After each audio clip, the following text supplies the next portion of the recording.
我听说我下一场比赛的对手是邱建良，麻烦你们转告他准备好遗书，因为不出一回合，我一定会把他打进棺材里。好，各位现在观众朋友们，这场比赛呢是为您带来一场非常精彩的中日对局，坦克邱建良大战日本变态长岛雄一郎。好，我们可以看到他的出场穿着，哇，观众朋友们，他穿了一副丝袜，而且他竟然把内裤套到了头上。好，他就是连变态都觉得变态的日本选手长岛雄一郎。我的天哪，观众朋友们啊，这小日本的确实是有点变态啊！据说这个内裤还是他母亲的。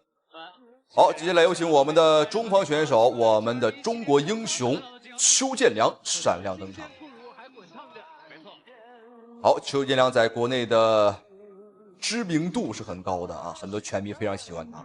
邱建良的打法跟作战风格呢，讲究的就是干净利索、手起刀落，从来不拖泥带水。尤其是他的这个神龙摆尾，观众朋友们，那想必你也非常喜欢看邱建良的比赛。好，那相信赛前您肯定看到了，这个长岛雄一郎呢，在媒体面前很猖獗啊，他表示今天呢要一拳把邱建良打进棺材里。我的天哪，这个小日本的很猖獗。殊不知今天自己踢到了钢板。然而邱建良也是霸气表态，棺材我会准备，但是你得躺进去。好，比赛第一回开始，红色拳套邱建良，蓝色拳套是长岛雄一郎。两人的作战经验都是比较丰富。也说嘛，也经常跟他聊他的比赛的战术，他的比赛战术更多。这场比赛也希望邱建良啊能够把神龙摆尾再次展示出来。哎呦，这一脚！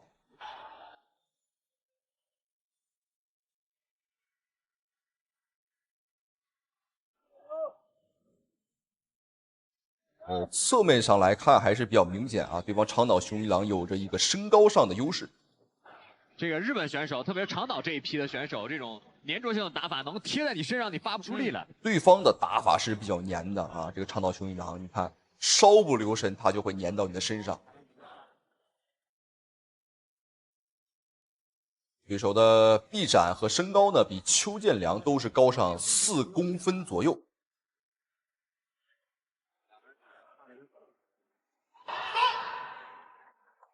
还是要小心啊，不能残暴，而且是冲进去的。这场比赛的举办地点呢是在我们中国啊，所以说对手呢是来踢馆。没有像 Crush 和 K1 就是完全不允许残暴的这样。哇，刚才后千良这个后手啊是打着了，哎，但是好像长岛没什么反应啊。转身后摆。那这场比赛已经不是对方长岛雄一郎第一次和我们中国选手交手了，曾经和魏宁辉对手呢也打过啊，只不过呢打输了。哎，反倒是长岛这边是刚才有个游走啊。哦，前摆打到了。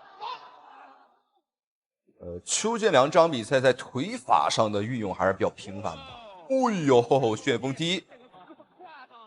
很明显了，邱建良今天一上来也是想把自己想打的东西呢全打出来。好，邱建良一个左侧的摇臂往里接。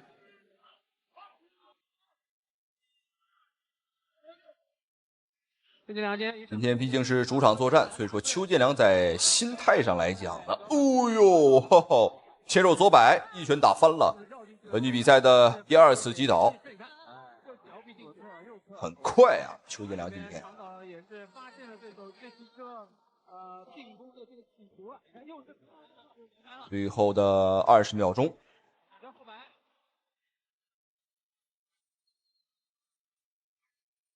很聪明啊，打起来。前后长，长岛应该打一些常规的进攻，不要被对手给带走了。没错，后手对。这个身体上的优势，实际上长岛还是在的。好，没有错，本局比赛第一回合已经结束了，非常精彩。是邱建良今天在擂台当中整体的表现还是非常的出色。那他的对手长岛雄一郎呢，虽说有着身高臂展上的优势啊，但是呢完全没有发挥出来。好，让我们来看今天的美女，哦，还可以啊。走了一圈，去了美国，去了韩国，去了日本啊，转回来还得是看我们中国美女。好，比赛来到第二回合，看下邱建良第二回合的表现。充分利用比赛的规则啊，对，贴进去。邱建良这边好，贴身斗狠。因为面对长臂斩的选手呢，你不能给他远距离的游走打击的机会，尽量还是要贴身去和对手斗狠。没打到。长岛这一回合并没有出太多的进攻啊。前后手，哇，漂亮！哦呦，小心，对手打得很凶。这个长岛，不然好像吃了兴奋剂一样。好，这已经是本局比赛对方第3次击打邱建良的后脑了。这个小日本子想犯规。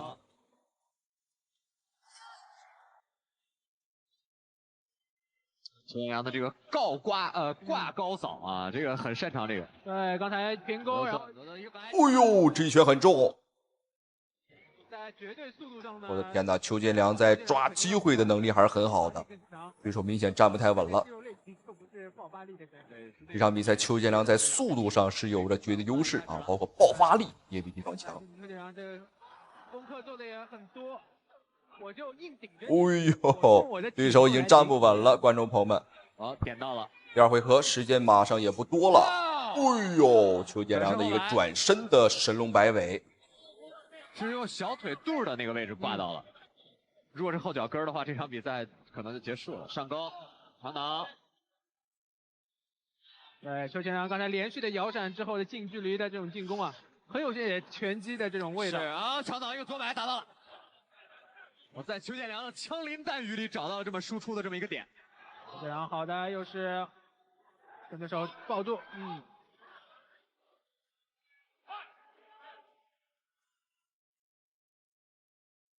哎呦，这一拳又是打中了后手的平勾，但是这个长岛雄一郎的观众朋友们啊，确实是很抗揍，都打成这个造型了啊，还是没被 KO。那这也说明对手的这个恢复能力很快。哦呦，刚刚又是一拳。邱建良再来，最后的20秒钟。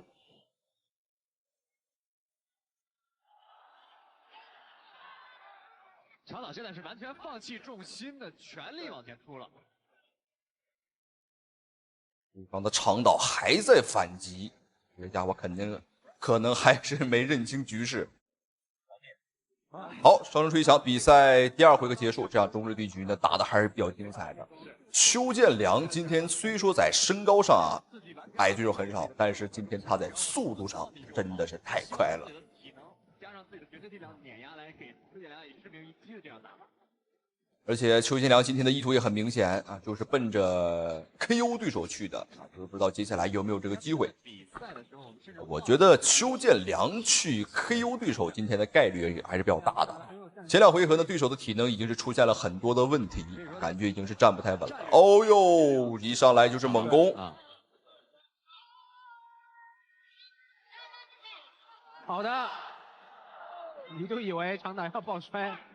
长岛刚刚也想这样做，前刺顶开了邱建良，后手打到了，刚才啊被对手打到一个前手啊，因为发力进程长岛更长。对，这已经是第3回合了，长岛雄一郎必须要用自己更多的进攻，有效的进攻。高扫，哎呦，这里邱建良是踢对手，把自己给踢倒了。可见邱建良这一脚的话，后坐力很大啊，踢的也是很有劲儿。好的，前手啊，刚才是把长岛打了脸色一变。转身的后蹬，后手前手。邱建良连续的进攻，最后的一波反扑了，因为今天最后一回合再不 KO 没机会了。那我们看。那长岛这边啊，抗击打能力真的很可以啊。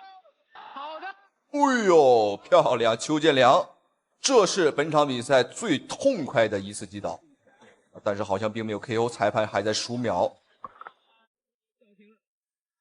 好，没有错，裁判终于是终止了本场比赛，很精彩。邱建良这场比赛在最后的第3回合也是发起了一波疾风骤雨般的重拳。哇，最后的重拳应该是打了20多拳啊，把对方的长岛彻底打懵了。但是我们还是要说，这小子啊，搞不好曾经给别人当陪练当多了啊，很抗揍。在邱建良的重击之下，能挨住这么多拳啊，他还真是头一个。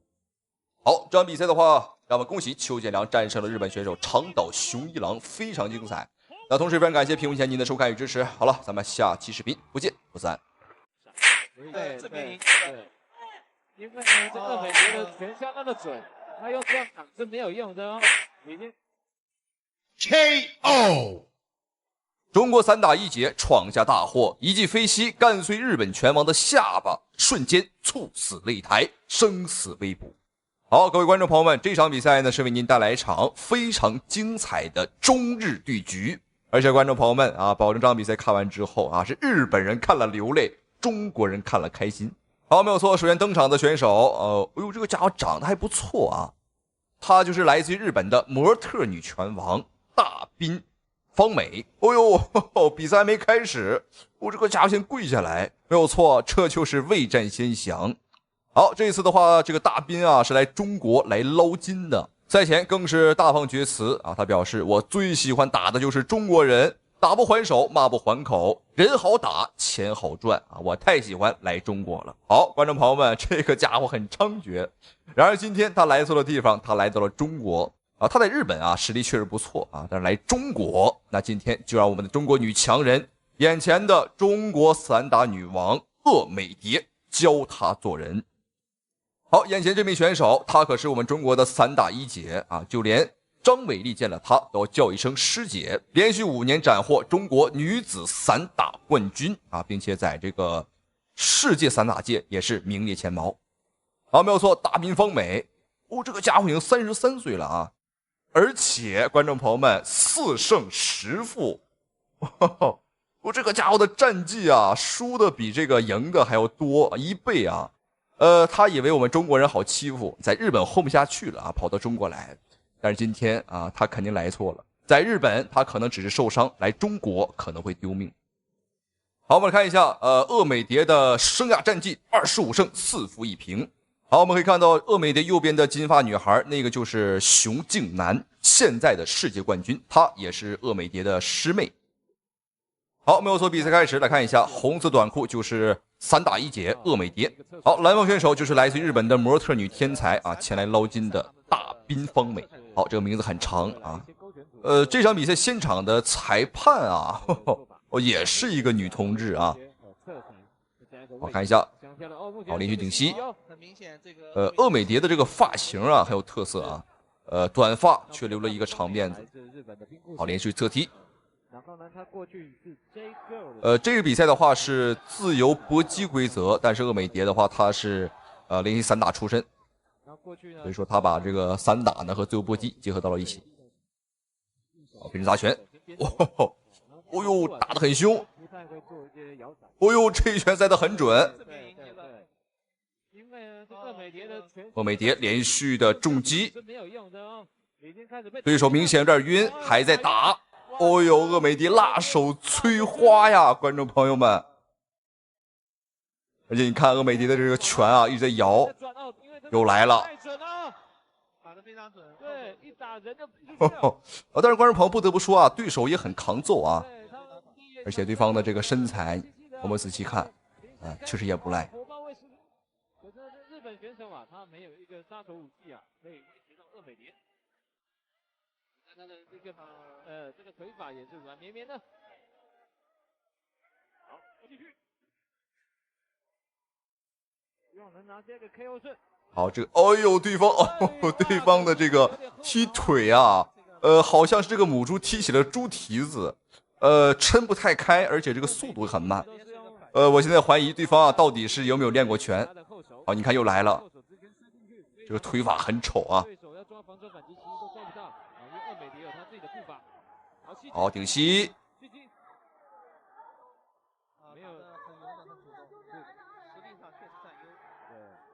因为他不需要打防守反击的，所以他不做特踹了。好，还有最后的40秒钟，实际上对方啊在身形上是占优的啊。看到一个是方美的主力进攻，他有主动，但是没有进攻。好，又是一拳，厄美迪的这个拳啊打得还是很准啊，而且厄美迪的这个步伐呢也很灵快啊，他的进退方式啊，你看哦，想进立马就会冲进去，想退啊立马可以走。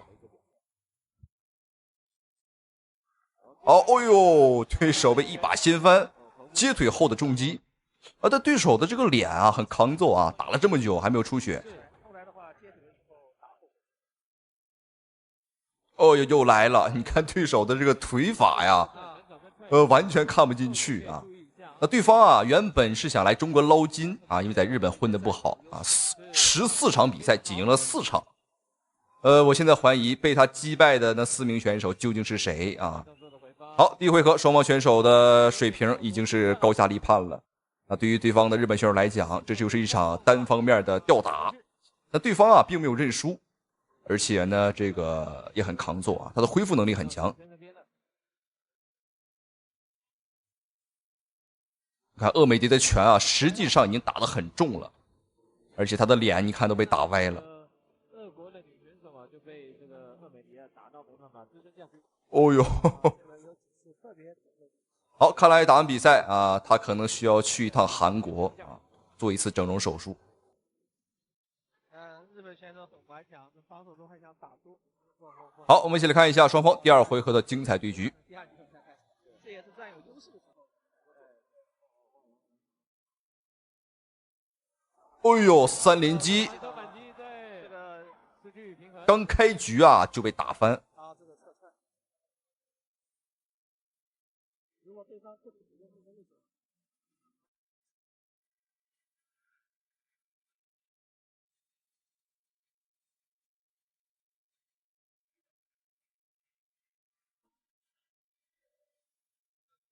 再代练。我们看厄美蝶的这个腿法啊，就是纯散打的这个招式。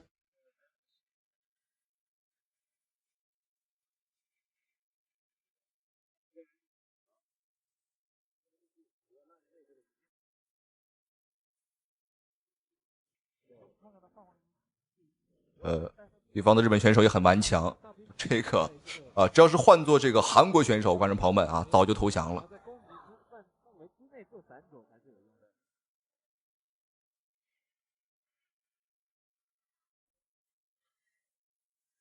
好，连续的3级侧踢。哦，这个日本选手还在找机会啊，想进攻。但是你看，哦，他是丝毫没有防守啊。实际上啊，不仅是厄美迪打得准，而对方啊这个脸，你看他接的也很准啊，喜欢用这个脸去接拳。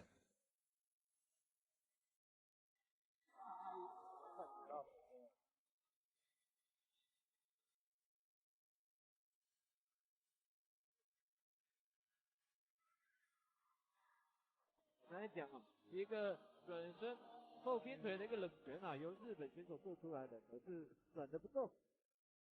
好，还有最后1分钟的时间。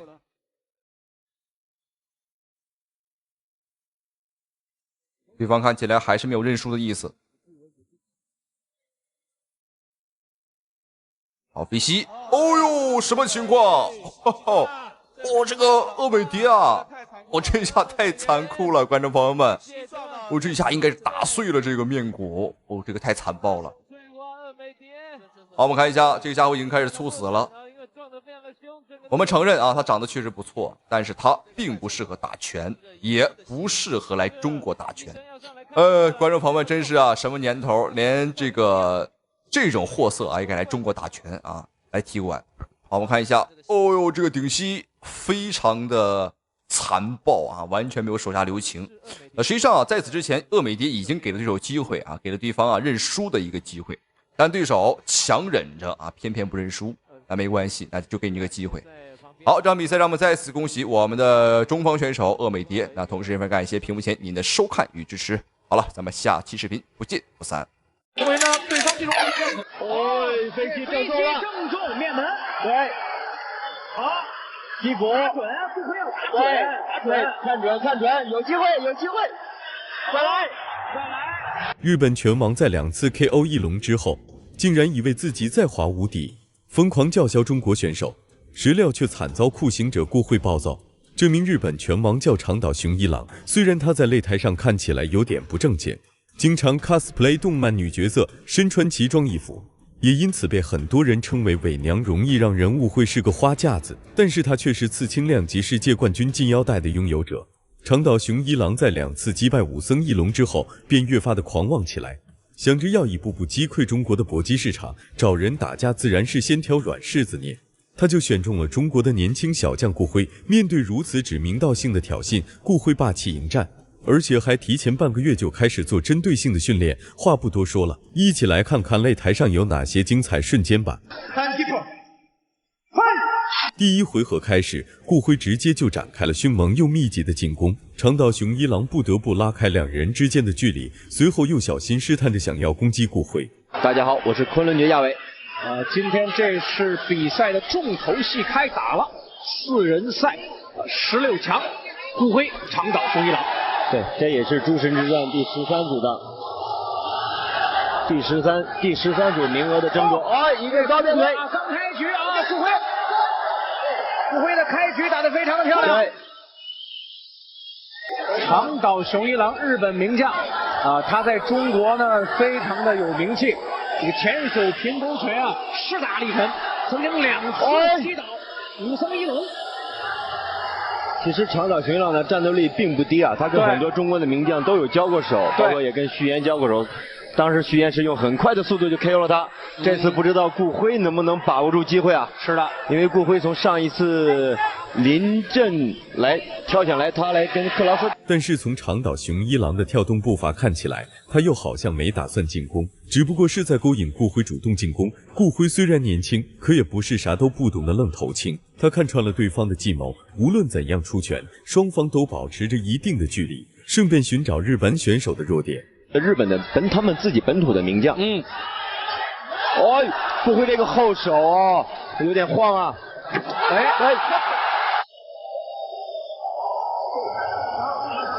这是一个连击的动作，裁判在警告顾辉啊，在倒地之后不要再有攻击的动作。大家有时候不要被长岛的这种节奏迷惑啊，他在很多次比赛当中都是以这种看似散漫的打法，然后忽然出一个前手的冷拳，很重。但是呢，这时候顾辉呢也是，顾辉今天状态也很松弛啊。而且长岛其实平时的体重啊，在78、80的样子，这次是打70。顾辉呢平时的体重就是72左右。对。力量上呢，长岛会有一个巨大的优势。但是我觉得顾辉这次在心态上把握的非常好，可能是跟他上次战胜克劳斯有关啊。对，打得很放松。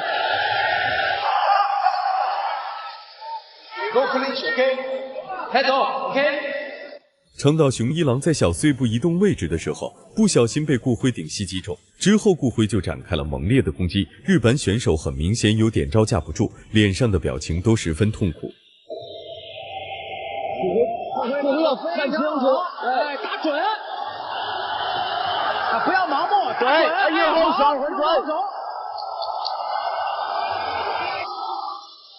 长岛也受到几次重击啊，又一个后手，又是后手。顾辉再把头抬起来，再看准一些。第一局长岛雄一郎已经被顾辉打得喘不上气了。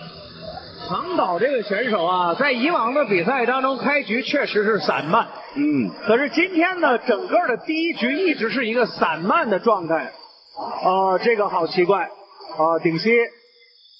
顾辉今天的发挥是太好了，包括他的心态、状态神勇啊。对。但是我觉得顾辉在近距离在拼拳的时候，有机会的时候，不要再把头埋得那么低。对。还要更清楚，因为你已经占据很大的一个主动了。对。其实顾辉啊，在打克劳斯的这场比赛的时候啊，赢得了克劳斯那场比赛，可以做成一场教科书来看。对，技战术的完美的配合。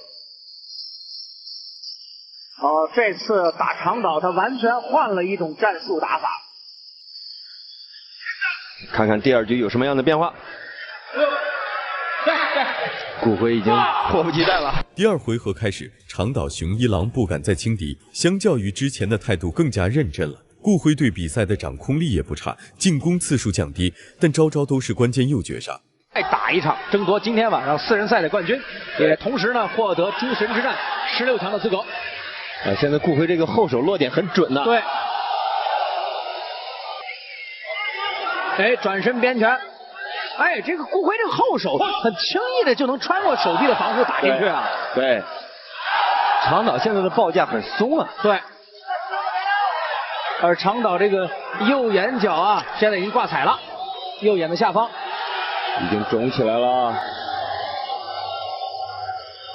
顾辉现在这种技战术是不是为了避免近距离这种更多的交换拳，他只是用后手开路，而且他后手他明显感觉自己的优势就是后手落点很准，然后打进去，你看就贴住。是的，让长岛一点办法没有。但是半个月的针对性训练不是完，长岛雄一郎的每一招都在顾辉的意料之中，并且能很快做出反应回击。比赛对但是呢，这就是单场比赛，还得赢得单场是前提。对。好，右手。这是一个逆勾踢。长岛对于顾辉这个攻击完打近身的前手，又是一个前手平勾。长岛的下巴也很结实啊。是。顾辉这个一侧闪接平勾啊，这个技术运用的很娴熟。现在也是一个很成熟的选手了。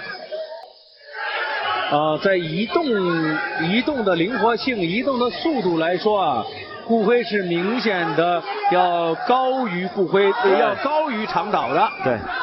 而其实游击战本身就是顾辉的一个优势。你看又一前手。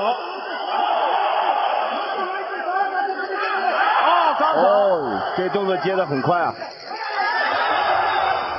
日本选手看着时机差不多了，想要给予顾辉重击，他没有料到顾辉也在伺机而动，直接一套组合拳就把长岛雄一郎堵在场边，丝毫不给他进入内围的机会。只是运用前手平勾和后手这种落点准来打击他。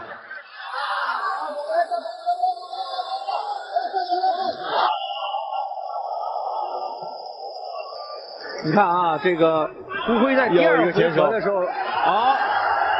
又是李四击中，好，顶膝之后接一个前手再后手，又是拳腿组合，有点晃了，能不能抓住机会？长岛是只有招架之功，没有还手之力啊。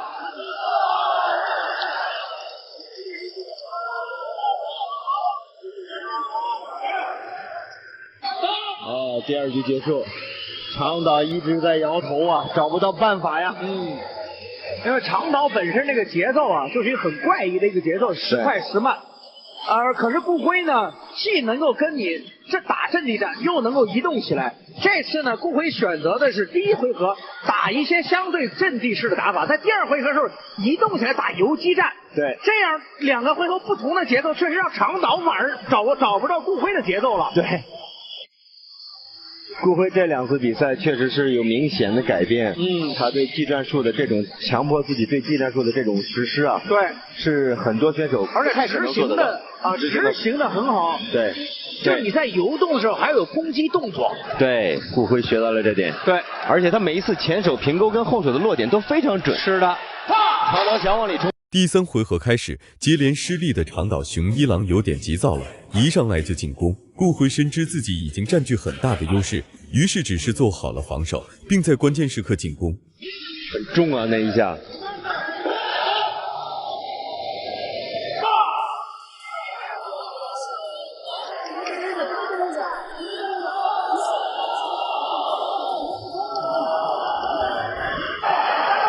长岛今天啊，依旧保持了自己这种看起来节奏很奇怪的一种打法，确实节奏很奇怪，很少见到这样的。对，但是呢，这个顾辉这个迅速的移动，尤其是左右变线这个移动啊，让长岛很难摸得着顾辉的节奏。对，而且我觉得今天长岛呀，没有把他的拳只是单个的1个2个的这样在打，没有把他组合拳打出来，可能出手就只有没有。顾辉的拳头砸到长岛雄一郎身上后，对方就节节败退了，被打的都没机会出招了，眉骨还开了一道口子。看准，看准，有机会，有机会，再来，再来。啊，裁判，这时候长岛脸已经开口很严重了，血流满面了。对，因为现在的血是出的最多的时候，血是不能流到眼睛里面。其实我们要注意啊，在第3回合的时候，顾辉还是在游动中做打击，对，并不是压着对手做打击。对，你看顾辉是如何执行这个比赛的？比赛继续开始。顾辉是想抓住机会啊。对。他明显感觉到对手已经处于下风，他想抓住机会。但其实呢，双方拼拳的时候是长岛的一个优势啊。对，长岛经常会在拼拳的时候KO 对手。但是顾辉很聪明，你看，顾辉在拼。挂了彩的长岛雄一郎斗志再次被燃了起来，可惜顾辉的拳头就是比他硬，擂台上的局面还是掌握在顾辉手中，再打下去日本选手就要变成猪头了。但是顾辉还没停手，他甚至设计了一个圈套，诱导对方向自己进攻。典型的游击战，你看，这个游击多好！对，长岛根本打不到他。长岛的距离完全是找不着顾辉。又是，你看，一个侧闪之后前手平勾。对啊，又是，很聪明的让出来了。聪明，他并没有把他堵到脚里面来打。对。好，前手，非常漂亮，非常漂亮。长岛还是想换拳的。你看，好的，漂亮。这时候就是直进直退，对，只能直内。可是顾辉的前后左右经常能够变线的移动，运动轨迹非常多，对，让长岛难以琢磨。他已经跟不上顾辉的这个方向了。对，而且他在想往里进的时候啊，所以顾辉呢还能在这个过程当中给他以前后手的一个干扰，对，非常漂亮。你看，又是一个侧闪的同时出拳，对，在后退的同时突然一个后手进去，对，打完以后马上转变方向，前手控制漂亮。同样都是移动中做动作，非常的漂亮。游击战一个典型的教科书式的打法，很漂亮。比赛就剩最后的几秒了，长岛雄一郎使出了一记转身鞭，正中顾辉心意。接下来，所有人就看到这位嚣张一时的日本拳王一拳给自己干倒在了地上。曾经2次击败翼龙的王者，如今竟被中国小将打得头破血流。如今的他早已经没有了比赛开始之前的嚣张气焰，看着也是非常的解气。本场比赛，我们中方选手的拳头明显要比对方更重，而且打法也是稳整狠。反观对方的日本选手，那就是一个没有什么本事的娘炮。我又给你1到2拳的跟进，打得非常漂亮，非常漂亮。而且顾辉的后手打完以后有躲闪，有撤步。你看，典型。打完后手之后一个下潜，好，然后又跟进一个前手，转到侧面。啊，现在顾辉是在侧面，对，所以整个的移动做得非常棒。